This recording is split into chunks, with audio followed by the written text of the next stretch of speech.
You know what they should teach in high school history is how the Freemasons came into the United States about 200 years ago, before anything had really been established in any, when it was still basically everything, the infrastructure was there from pre-colonial times.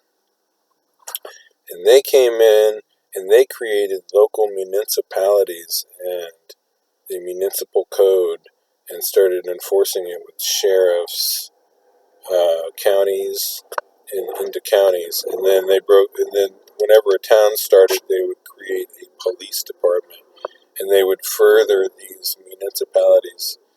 And then we lost our sovereignty as humans. Like, you can't duel another man anymore. They used to be able to call the sheriff out and make a free.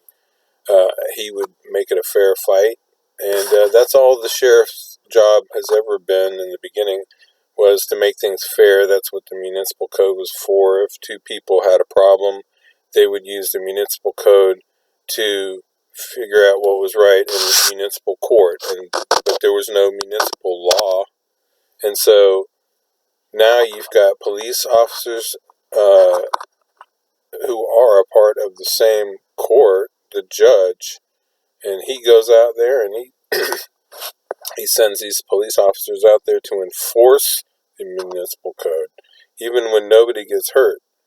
So that's wrong. That's been bastardized, and they knew from the inception, the Freemasons who came from London, these people that owned the colonies before the insurrection, before the Declaration of Independence in 1776 and all that, they still owned all the oceans around us, and we had to make deals to trade. And that's why every human being born in the United States, born into it through your mother or born into it from the sea, gets a social security number, and just like a cattle, and then we pay tax on all the money we make, and then that goes to the federal government. Wherever that goes, we don't know.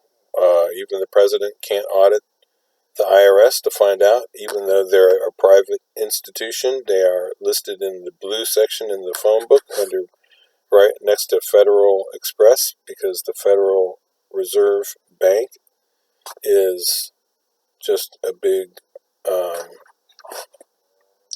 front. It's a big scam.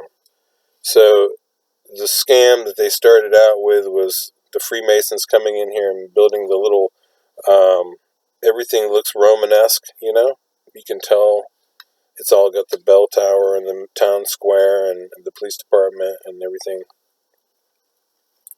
And then they created the police department to go out there and, keep us all in line and collect money, revenue off of us. And we think it goes into our town. It doesn't. It goes to the judge's fund. And then from there, nobody knows where it goes. The judges decide. How do they decide how much to fine people? That's ridiculous. And if you get into it, the whole thing, the way they do it is you can win any court case in a municipal court if there's no plaintiff. If it's a cop and the judge, they're part of the same entity, so it's automatically a mockery of court when the judge and the plaintiff are both against you, and there's nobody's been hurt.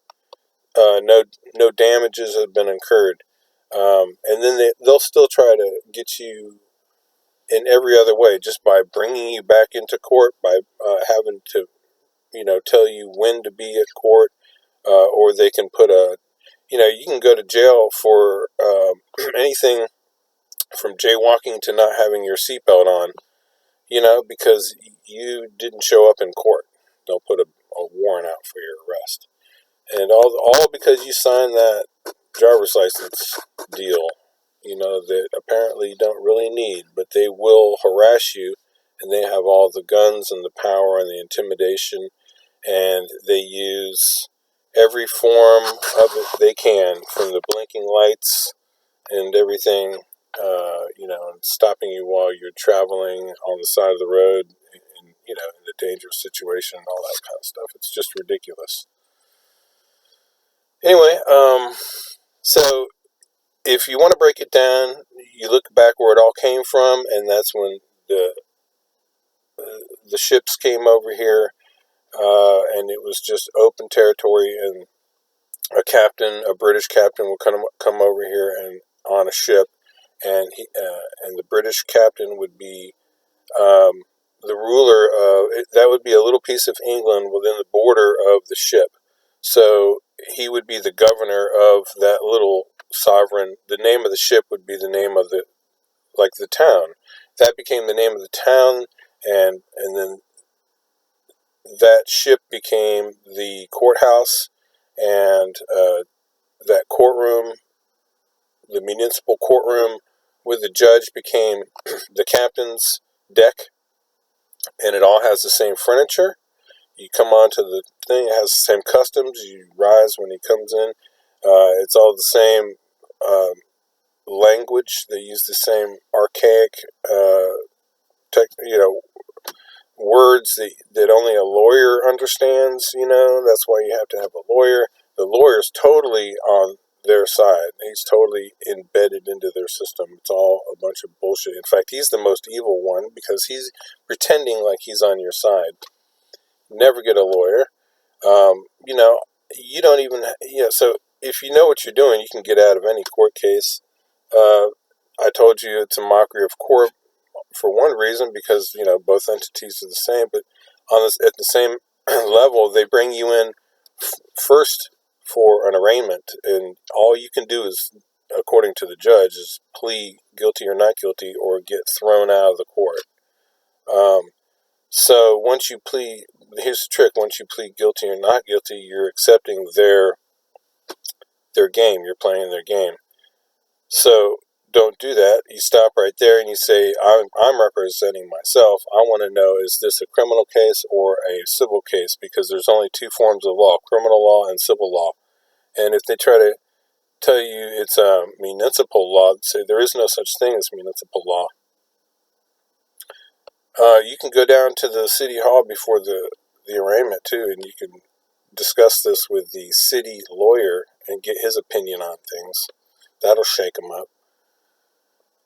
Anyway, if they throw you out of court, they throw you out of court. Whatever. It's all documented. Everything that goes on should be documented in a court of law, and you can throw that back at them.